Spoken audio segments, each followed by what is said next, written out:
Hello and welcome to Geeky Guys.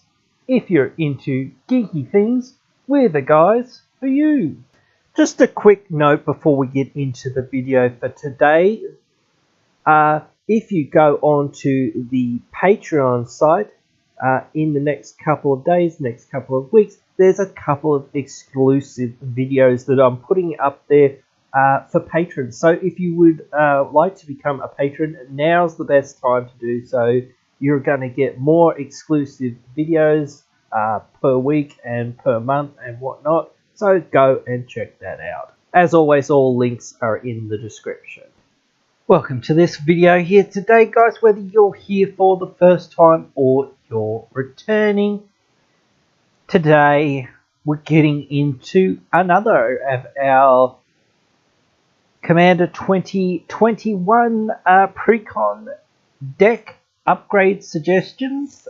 This is the Prismari Performance deck that we're having a look at today. The blue-red, the Is It? Yes, it is the Is It one. So whatever you want to call it, we're getting into this deck here for today. And want to get straight into the stats of this deck before we go too far into anything else and value, etc. So stats, ramp, 11 cards in this deck that actually help us with ramp, so it's pretty high. Card draw, 9 or thereabouts, so pretty good there as well. Single target removal, 4 or 5, so that's still pretty good there as well. Number of board wipes, 3. I was surprised that it was a bit higher, but there we go. That's all right as well. Number of new cards, 16. Number of reprints, 64. Total reprint value in this deck, it's very low. It's at $80 in this deck. And again, that's not counting any of the Kaldheim, Strixhaven cards, or the cards from the commander decks themselves, so that's fairly low price, really. But then again, we're getting some of those cards from some of these other, cards, whatnot. They'll still hold some of their value, but it's certainly the cheapest one, I think, from all of the ones that we've seen. Notable cards of value over $2. Arcane Signet Soaring. You could have guessed that I would have said those two cards because they're in every one of these decks, so we're always going to say them. Pyromancer's Goggles, about $3. So they produce mana and can copy spells. That's a pretty good effect. They only produce red mana though. But they're pretty good for a spell slinger deck. Blasphemous Act at $2. Blasphemous Act's always good. It's one of our board wipes in this deck. Usually we can cast it for 1 mana, so that's why Blasphemous Act's just really good. So we want to get into the meat of this deck here today and talking about what we're doing with this deck. So the Fates Commander, Zafi Thunder Conductor. I talked about this commander in the Commander 21 Commanders review, or the Face Commanders review. I'm not sure whether this is the best commander to go with. You can sort of see my thoughts on this commander if you want to in that review that I did. I'll leave a card in the box up the top there for you to go and check it out if you want. It's in our EDH Geeks playlist, and it was recently updated or uploaded to the channel. So it's still pretty easy to find, but yeah, it should be a card there somewhere. But anyway, as I say, I'm not sure about this commander. There is another commander that's in this deck, and I was actually looking at it, and I was thinking, should we change our commander to the one of the sub-commanders, Venrir, Voice of Duality. This is an interesting card. It's a 3 CMC commander, or 3 CMC legend, 1 and a blue and a red, 2/2. Whenever you cast an instant or sorcery, or cast or copy an instant sorcery, he gets +1/+1 until end of turn. So he gets prowess. But then if you cast, or if casting or copying an instant or sorcery causes a triggered ability of a permanent you control to trigger, that ability triggers an additional time. So Magecraft, I believe, is a triggered ability. So I don't know whether it works with itself, so that's a little bit weird. I just want to think about that first for a second. But, you know, it's very interesting, and I think it actually might be worthwhile just swapping out this commander for the face commander. I think this one's just a little bit better. It's not combo-tastic or anything, but we might find ourselves some more combos and whatnot in this deck now that we've got this commander. And it might find that the deck just runs a little bit better with this commander, just in my opinion of building this deck and whatnot. But before we can start running cards in this deck, we've got to take cards out of this deck so that we can actually fit some cards in that we want to fill this deck with, because otherwise we're not going to have space to put these cards that we really want to put in this deck. It's one of those things, you've got to take good-ish cards out at least, or even just bad cards at least. So first off, we're looking at Humble Defector. You know, we're not in a politics deck, tapping it to draw 2 cards and then giving it to our opponents. If we had real ways of like getting it back, if we're in a real political deck, just maybe it would make the cut, but I just don't think it makes the cut. We've got so many good blue instants and sorceries and whatnot that draw us cards. We just don't need this. You know, we've got good enchantments and whatnot that will draw us cards and things like that. So I just don't see the point in this. Living Law. This is an odd card. Its power and toughness are equal to the CMC of a card that we exile from our graveyard when it enters the battlefield. When it deals combat damage, we may sacrifice it. If we do, we may cast this exile spell without paying its mana cost. So it sort of gives the card flashback or whatnot. You know, so that's okay-ish, but there are better options. And, you know, I just don't think it's that good. You know, it's got to deal that damage. So it's going to be unreliable at best in doing that, because it has no evasion. So it's just not going to get in there that much. Sky Instigator. Tap it until your next turn. Target creature an opponent controls can't be blocked. Goad that creature. Goading is kind of cool. And giving your opponent's creature an unblockable effect. That means that when they attack and they're goaded, that they can't basically attack you, they can't be blocked. Now, that might be good, but again, doesn't really do much with what we're trying to do. We're trying to cast these instant and sorceries to get value off of them. So, getting through or helping somebody get through with a creature, I just don't think it does much. So, we can just find better things that do more for our specific synergy. Traumatic Visions. It's a 5-mana counterspell. It has basic island cycling, but really, I don't think we need basic island cycling that much, especially on this counterspell that we don't care about. If we're putting this counterspell in our graveyard, it's got to do a lot of stuff for us to really want it. We've got to be able to get it back to our hand. It's got to have a good effect. It's got to be fairly cheap, or it's got to be a real haymaker. Countering a spell for 5, we're never going to do that. So we're looking at this to literally draw an island. If we're that low on islands, let's put another island in here instead of putting this card in here. That's my perspective of putting cards in like this. Don't worry about, you know, cycling for a land and let, you know, like put a Terramorphic Expanse in here or put another island in here if you really need to find your island or whatnot. If you're on a lower land count deck, it's a bit different. You care a little bit more about hitting your lands sometimes, but then again, you have so many cheap mana ops that it doesn't really matter. But anyway, Call the Sky Bearer of Breaker. You know, you put a 5/5 green, red elemental creature token with flying into the battlefield. It has retrace, so you can discard a land to cast it again. This for 7 mana, you know, 7 mana 5/5 flyer with no other stats.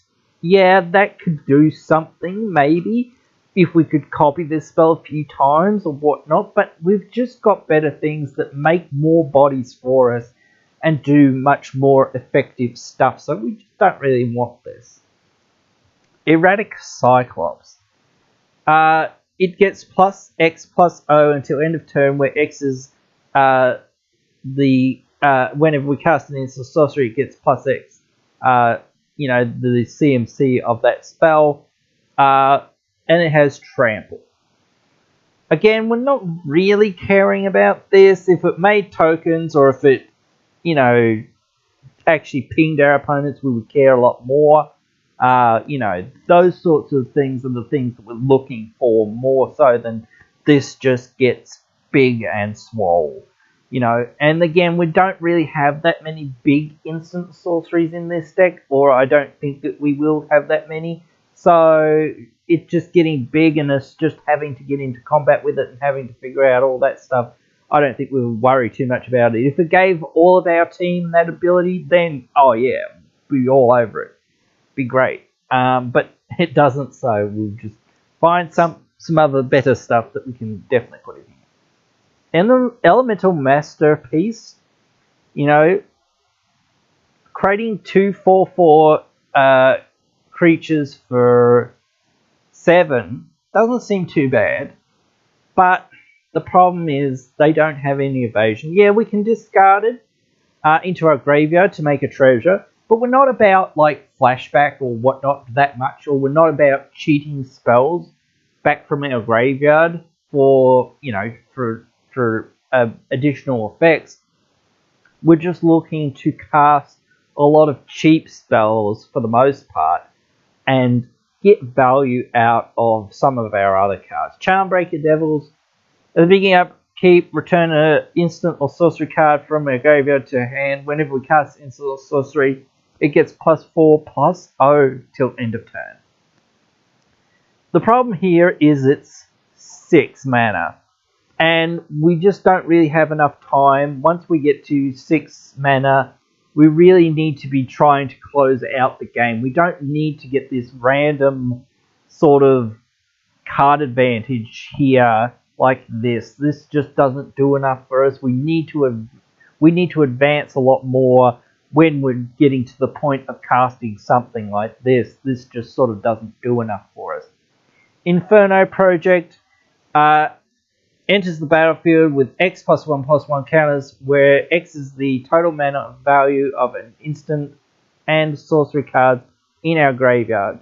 So if we've got a lot of instant sorceries in our graveyard, it can be big, and it does have trample, and it is a 7 mana, you know, spell. So we at least want it to have 7 counters on it, or thereabouts, 6 or 7.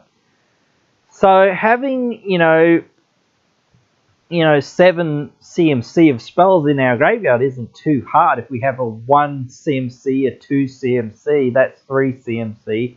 And then we have a 4 CMC, that's 7 right there. You know, that's not that unreasonable, even if we have a whole bunch of 1s. You know, again, that's not too unreasonable, but it just doesn't help anything else. It only helps itself, and it's not that good of a threat, and it's a bit too slow, I find. So we can just find better things than this to put in this slot. Fiery Fall. 5 damage to 1 target creature for 6 mana. And it does have basic land cycling, but again, same thing as the 5 mana counterspell.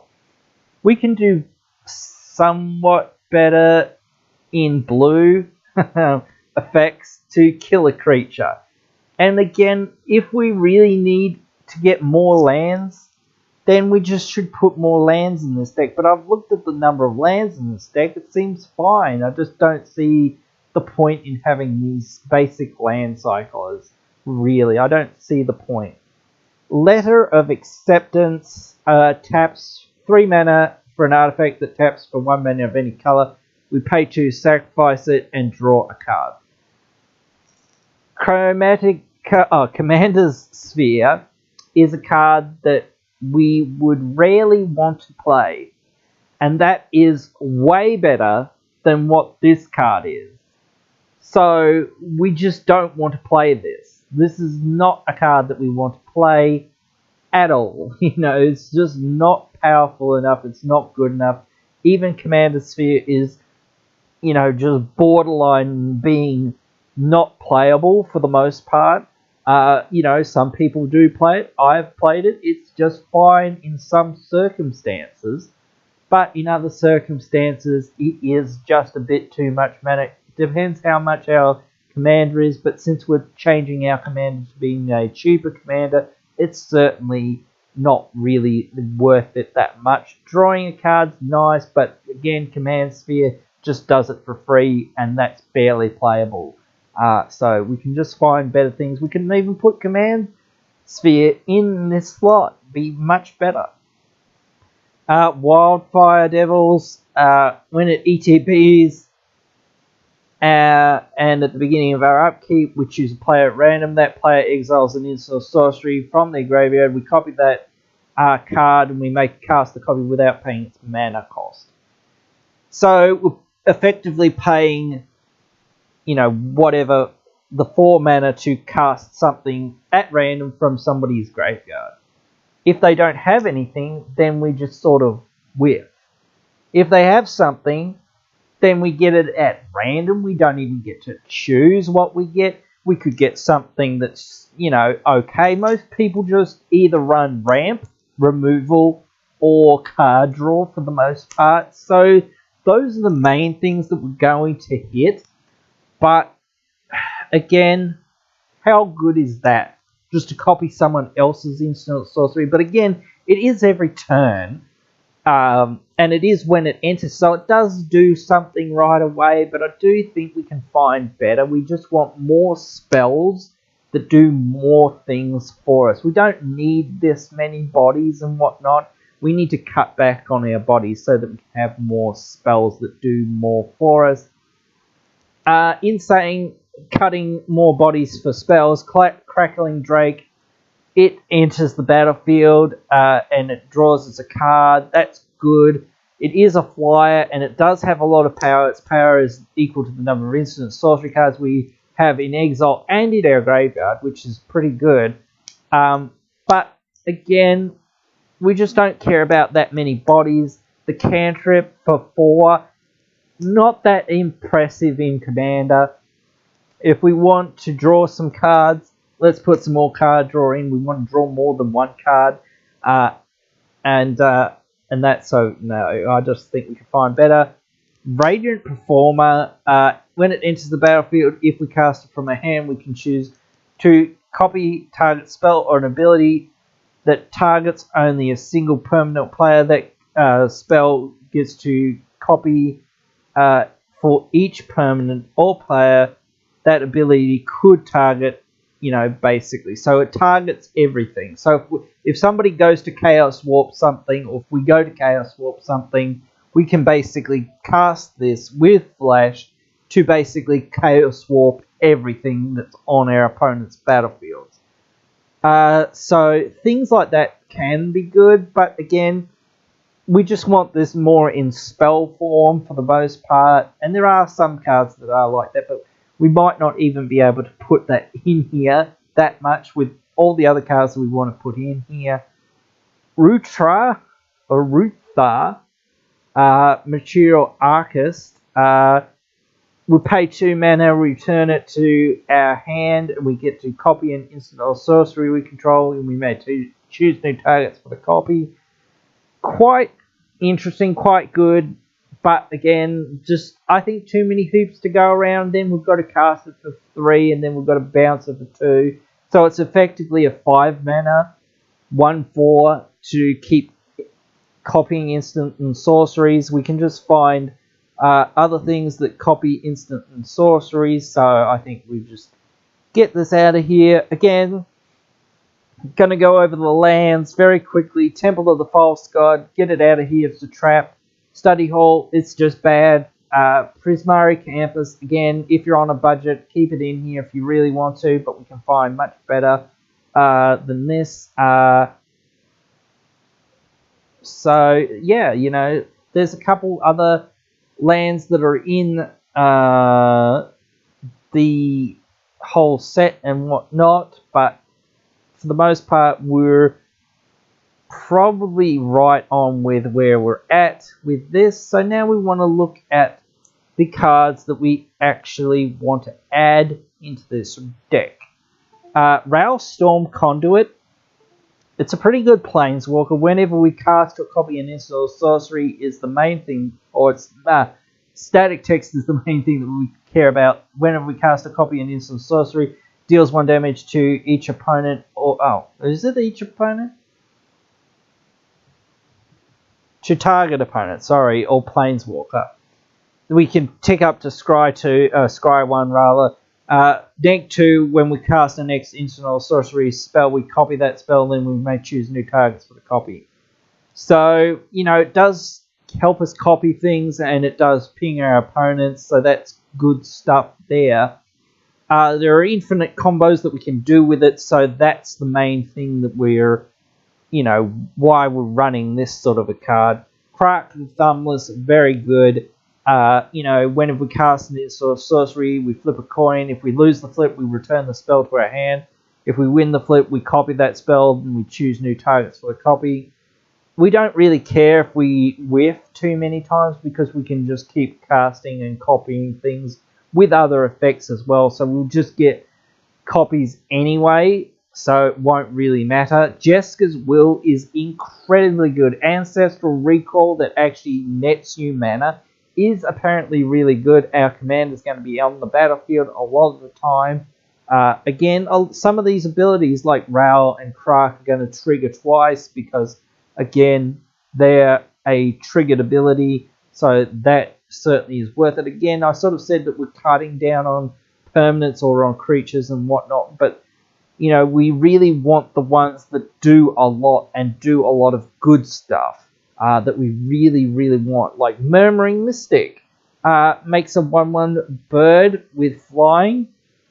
You know, just 1/1 birds for free is just good, and just more 1/1 birds is even better. So that's an ability that we want to copy.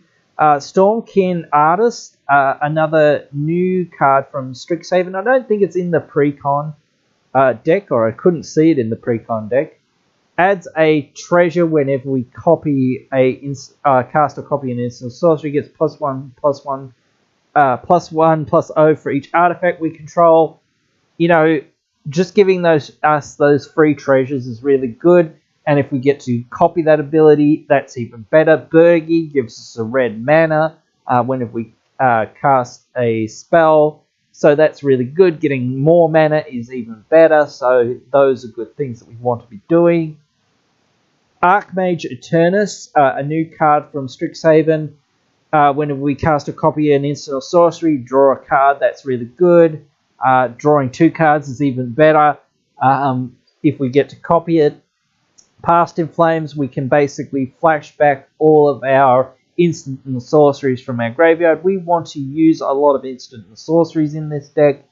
There already are a few in this deck, but we want to reuse them so that we can, you know, get more value out of them. It also has flashback, which means we can reuse it to reuse even more of our graveyard. Tauran making 2/2 Drakes, you know, is pretty good on its own. If we get to copy its ability, that's even better. Again, just copying these abilities is really good. Young Pyromancer, we make a 1/1 elemental creature token. That's really good as well. Gutter Snipe, we get 2 damage to each opponent. That's really good. Docent of Perfection, we get a 1/1 human wizard token, you know, but then it transforms, and then those creatures basically gain flying in that as well, so that's really good as well. Curious Homunculus, it usually comes down and flips pretty quickly, and it just gives us extra mana and whatnot, and it does a lot more stuff for us as well. Valakut Awakening, really good, you know, puts some cards to the bottom of our library and draws us extra cards. If we've got some dead cards in hand, we can get rid of them and just draw a whole new hand of cards that we actually be able to cast and whatnot, hopefully at least. Mizzix's Mastery, same sort of deal as Past in Flames to a degree. Basically, we get a whole bunch of cards from our graveyard to be able to cast again. You know, and if we can get this off and cast a whole bunch of our spells, we'll probably be, you know, making a lot of different things happen on our field and be close to winning the game after that. Quickly, some of the lands, you know, just the classics that you would want to put into these colors when you're going to build this deck. Again, I'm not going to go through the prices. You guys have to figure out your budget for some of these cards. Steam Vents, just a really great land. I'm not going to put in the super heavy duty budget, non-budget ones, but you know, I'm going to put in the most obvious, most staple ones. Sulphur Falls, Training Center, really good. Shivan Reef, really good as well. Guildless Commons, really good. That'll replace that terrible Temple of the False God. So yeah, those are the sorts of things that I would suggest to put into this deck. For the most part, there are a couple of the cards that you could start trying to put in here, but I think it's a fairly complete deck, and you know, that's pretty much it for this video, and actually that's pretty much it for this video series as well, because this was the last of the decks that I was doing. I did them in a bit of a weird order. Didn't really have a set outline of which one I was going to do first, second, third, fourth, whichever, whatever. I just went, oh, this one seems like I want to do this one really quickly, get this over and done with. You know, and then I thought, oh, this one seems cool, or this one I really want to spend a bit of time on, or this one I'm, you know, trying to agonize and trying to figure out. I can't really figure it out, what's going on with it, so maybe we'll get this one out of the way, things like that. You know, you just go through all these different things. But anyway, guys, hope that you've found this interesting and informative and have enjoyed it. You know, and, you know, do you want to see me do more of these techs for the Strixhaven legendaries? Let me know right down there in the comments below. Let me know which legendaries you're interested in building around, and yeah, I'll get to doing them if you let me know. So tell me what you want to see down in the comments below. Please remember that the success of channels like this is based on viewers like you, so please consider liking, sharing and subscribing if you would like to support this content. You can also get social with us on our Discord and on our Facebook. If you would like to further support the channel, you can go onto our Patreon. All links are in the description. Thank you for your support. It really means a lot. I hope you have enjoyed this video here today, and if you have, I hope you will come back for another one. See you then.